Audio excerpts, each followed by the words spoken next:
Okay, I am back and I am reading the very last topic in the chapter 7 of the Restless Decade.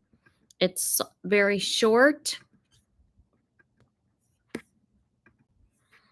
and this is about his friend, looks like a Monopoly man to me, Horace Lord Farquhar. Okay, and he was a long-term friend and associate of the royal family. He was around during Queen Victoria's time, and then King Edward VII, and now George V. So this is a very short chapter. It's a few pages, but so that's that. But I just wanted to show you before we proceed that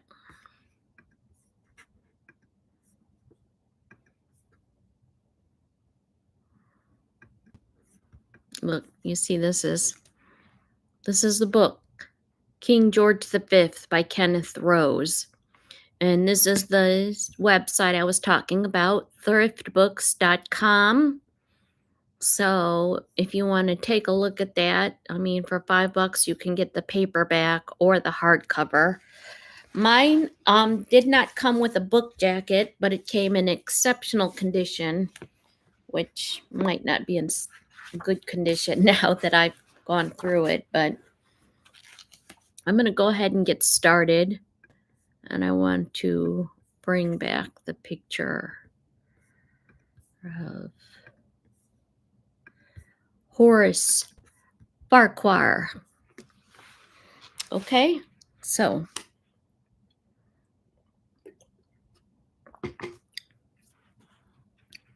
the king was unadventurous in his friendships. Landowners of ancient lineage and impeccable deportment, old shipmates, trusted members of his own household. These were the men with whom he shot and raced and sailed and occasionally dined. He also enjoyed the company of Archbishop Lang, Rudyard Kipling, alone among men of letters, and Lord Bravelstoke, the partner of Baring's brothers, who looked after his private finances. Only a few of his father's intimates survived into the new reign, and sometimes more from royal charity than affection. Sister Agnes, Lord Esher, Albert Mensdorff, and the Marquis de Savarel. Among them was Lord Farquhar, in writing to whom the king would begin, "My dear Horace," and end, "Your sincere old friend, G.R.E." And that's what this title is called, My Dear Horace. Courtly and genial, he seemed to epitomize both the financial probity of the city of London and the open-handed hospitality of the country gentleman. The truth, as it eventually emerged, was more bizarre. Yeah, so Horace had quite a bit of charm. Horace Farquhar was born in 1844, the fifth son of a baronet descended from Sir Walter Farquhar, physician to the Prince Regent. The family was of modest means but well connected. One of Horace's cousins was married to Charles Grey, Queen Victoria's first private secretary. Another to Evelyn Ashley, private secretary to Lord Palmerston, and Mr. Gladstone, and the grandfather of Edwina Mountbatten. Farquhar began his career as a clerk in a government office. Then, according to his contemporary Lord Huntley, dark-haired and good-looking, with plenty of assurance and push, he became acquainted with the Forbeses, and leaving the service, wormed himself into the house of Sir Charles Forbes and Company, India merchants. In 1833, he joined the small but respectable banking house of Sir Samuel Scott, Bart and Company, a connection which brought him both a substantial fortune and a wife, the widow of Sir Edward Scott. He acquired a predominant place in the bank by persuading his friend, the Earl of Fife, to invest in his care the considerable proceeds of land sales in Morayshire and Banffshire. In 1894, Scott's merged with Parr's Bank, on the board of which Farquhar remained for the next 21 years. He used his money astutely. He dined last night with Horace Farquhar. Edward Hamilton, another of Mr. Gladstone's private secretaries, wrote in 1883. The best dinner in London.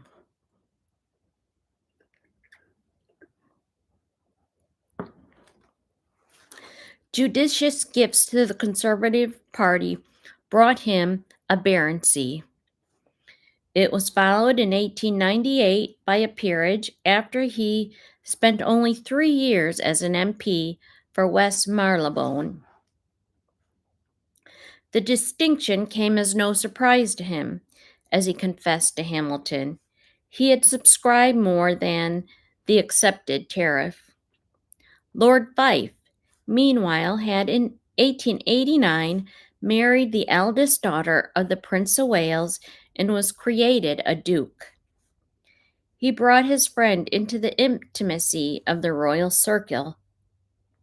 On the death of Queen Victoria, King Edward VII appointed Farquhar to be the master of the household, and in 1907 he would have been promoted him to be the Lord Steward, had not Campbell Bannerman insisted what was then a political office should be filled by a Liberal.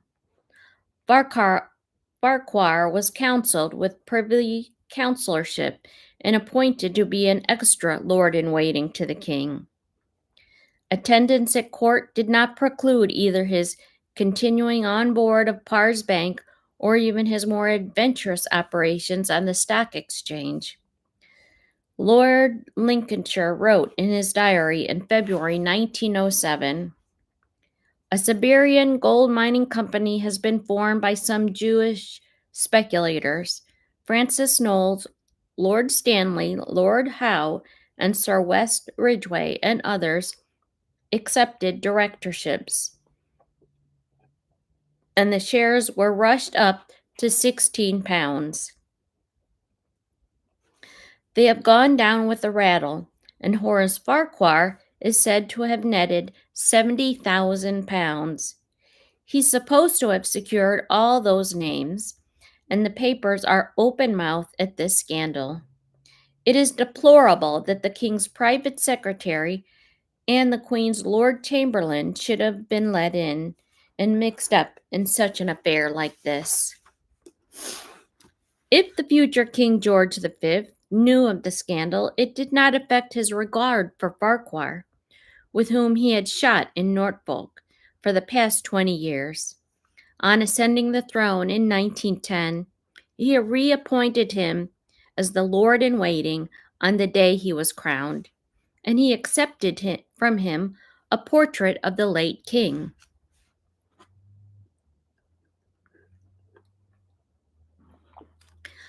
Farquhar knew well how to choose imaginative presents. Little Prince Henry proved as fortunate as his father in receiving a nice box of soldiers with tents that were both red and white. Not even the war could curb his opulence. Asquith wrote after dining with him in March 1915, "A regular banquet of many courses, of which I only partook of about 2. H.F. told me that a necklace of pearls which he gave his wife 20 or 30 years ago, having paid about £7,000 for it, it's now worth £40,000 to £45,000. Isn't this a rather disgusting form of unearned increment, for it only goes to the very rich. I was pleased, in such an environment, to get out of bridge with a loss of only 15. The Prime Minister nevertheless appointed him to be Lord Steward of the household 3 months later, and in 1917 he became a Viscount. Sacrifice he left to others. After he had managed to have his valet exempted from military service, a fellow courtier wrote to him, "Farquhar says the man is necessary and indispensable to keep him alive. Indeed, a service of national benefit." So into the years of peace, which found Farquhar rather more splendidly housed than most members of the royal family, in addition to number 7 Grosvenor Square, he took a lease from the Crown on White Lodge, Richmond Park, Queen Mary's old home. His country seat was Castle Rising, near Sandringham, and it was sublet to him by the king, who had taken a lease on both the house and the shooting from the owners of the estate. In an experience of 40 years or more, Lord Sandhurst, the Lord Chamberlain, wrote of a London ball given by the Farquhars. "I never saw a better or better class entertainment. All the pretty people, all looking their best. At one such dance in Grosvenor Square, Lady Elizabeth Bowes-Lyon met Prince Albert, the Duke of York, for the first time since the children's party in 1905. It marked the beginning of their courtship. 3 years later, Farquhar lent them White Lodge in which to spend their first months of married life. And still the honors came. In 1922, he received both the Grand Cross of the Bath and an earldom." Well, that's good to know. I mean, if it weren't for him, if it weren't for Horace, Prince Albert and Lady Elizabeth Bowes-Lyons might not have had their romantic love connection. By now, however, his conduct at court was thought to be decidedly eccentric. Also, his office of Lord Steward had in recent years become a little more than a sinecure, its duties transferred to a permanent official, the master of the household. Farquhar insisted on meddling in palace matters for which he had no responsibility. His skirmishes with the Duke of Atholl, who in 1921 had succeeded Lord Sandhurst in the parallel office of Lord Chamberlain, and it caused a particular scandal. The exact boundaries between the two departments had in the early years of Queen Victoria's reign outraged her husband's reforming spirit. He discovered, for instance, that whereas it was the Lord Steward who laid the fire, only the Lord Chamberlain could light it. By the 1920s, such disputes had generally been resolved. The Lord Steward, through the master of the household, was responsible for the domestic routine of the royal palaces. The Lord Chamberlain was responsible for all occasions, such as courts, levees, garden parties, receptions, investitures, and state visits. The Lord Chamberlain had also supervised the structure of the palaces in cooperation with the Office of Works, and was the intermediary between the sovereign and both the House of Lords and the diplomatic corps. One facet of their relationship had never been satisfactorily resolved: who took precedence on ceremonial occasions. By an act of Parliament from Henry VIII, it seemed to be the Lord Steward, but a recent committee appointed by King George to report on the administration of his household recognized that the far heavier burden of duties borne by the Lord Chamberlain entitled him to prevail. So determined was Farquhar to maintain the ancient supremacy of his office that he took to turning up at Buckingham Palace and claiming precedence over the Lord Chamberlain. Oh, I don't know. Even at functions where his presence was neither commanded nor required.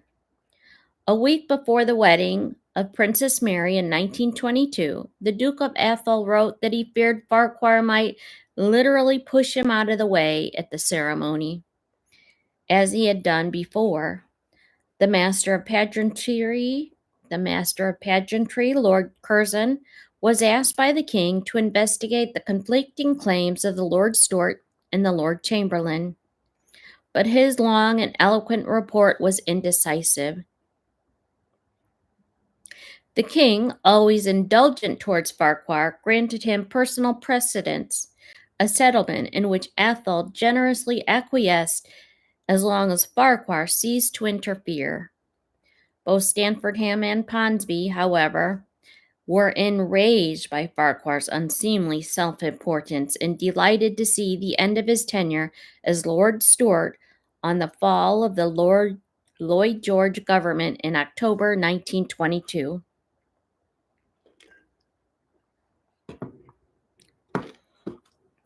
At Stanfordham's insistence, it was made clear that the earldom, for which Lloyd George had recommended Farquhar, was done for political services, not in recognition of his years at court. Darker shadows were already falling across his reputation. Only a few weeks before Lloyd George's defeat at the general election, Lord Lincolnshire wrote of his alleged sale of honors. Horace Farquhar, who had a bad reputation in the city, is said to be the prime mover of this dirty business. Astor, who was made a viscount, he paid £40,000 a year to the party funds through Horace till the day of his death. As treasurer of the Conservative Party, Farquhar had handled large sums of money properly subscribed for political purposes. In the early days of 1923, however, it emerged that he had diverted to Lloyd George's funds donations intended for the Conservative Party. Throughout the 6 years of the Lloyd George coalition and the suspension of party strife between the Lloyd George Liberals and Conservatives, it was admittedly not always easy to say into which account such gifts should be paid. At the same time, there was no fusion of the two funds, and Farquhar ought to have been able to account for every penny which had passed through his hands. This he was able to do. He was unable to do.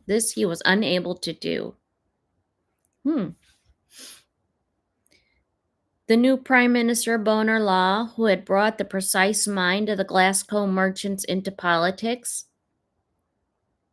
was disturbed by such disorder. From a senior member of the party, he heard another version of the transactions between Farquhar and the late Astor, that Astor had given him £200,000 to do exactly what he liked with it. Of this sum, Farquhar claimed to have given £40,000 to a charity in which the king was interested, and to have divided the rest between Conservative Party funds and those of Lloyd George. It could only be surmised by Astor, who in 1917 received a viscounty from Lloyd George, a mere 15 months after his barony, should have placed such exceptional confidence in Farquhar, and indeed why Farquhar himself should have received 2 steps in the peerage on Lloyd George's recommendation. What concerned Bonar Law was that the £40,000 supposedly destined for Conservative funds could not be traced. Nor was it an only instance of Farquhar's imperfect bookkeeping. In March 1923, the Prime Minister dismissed him as Treasury of the Conservative Party. Farquhar defended himself publicly. His position, it was announced in the Times, has always been one of difficulty and delicacy, inasmuch as he personally collected large sums, much of which was expressed to be subscribed for coalition purposes. However, incomplete that in that explanation, Farquhar's failures to account for the money entrusted to him by Astor and others was not necessarily discreditable. Ill health through the early 1920s had evidently impaired both his memory and his ability to transact business. Lincolnshire described him as a semi-idiotic, Bonar Law as a gaga.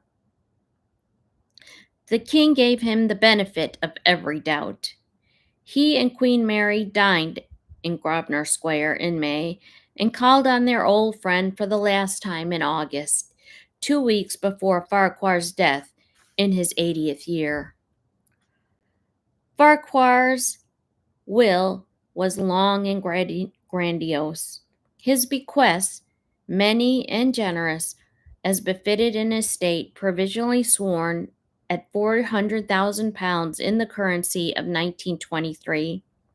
The king was left 2 Louis Cortez casters, together with anything he cared to choose from the contents of Castle Rising.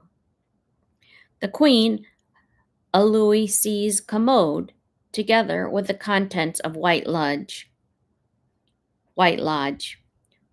For Queen Alexandra, there was a Sang de Boeuf vase, and Princess Victoria, 2 Dresden quails. The family of Farquhar's business partner, the Duke of Fife, who had died in 1912, were remembered with a special bounty. The Duke's widow, styled the Princess Royale since 1905, had been well provided for by her rich husband, and so she was left only 2 or 3 objects d'art. Her 2 children, both daughters, they fared better. Princess Maud was to receive a diamond necklace as well as £50,000, unless she'd already married, when the same sum would go to her husband. Princess Arthur of Connaught was also to have a diamond necklace, together with the contents of number 7 Grosvenor Square and the residue of Farquhar's property not otherwise bequeathed.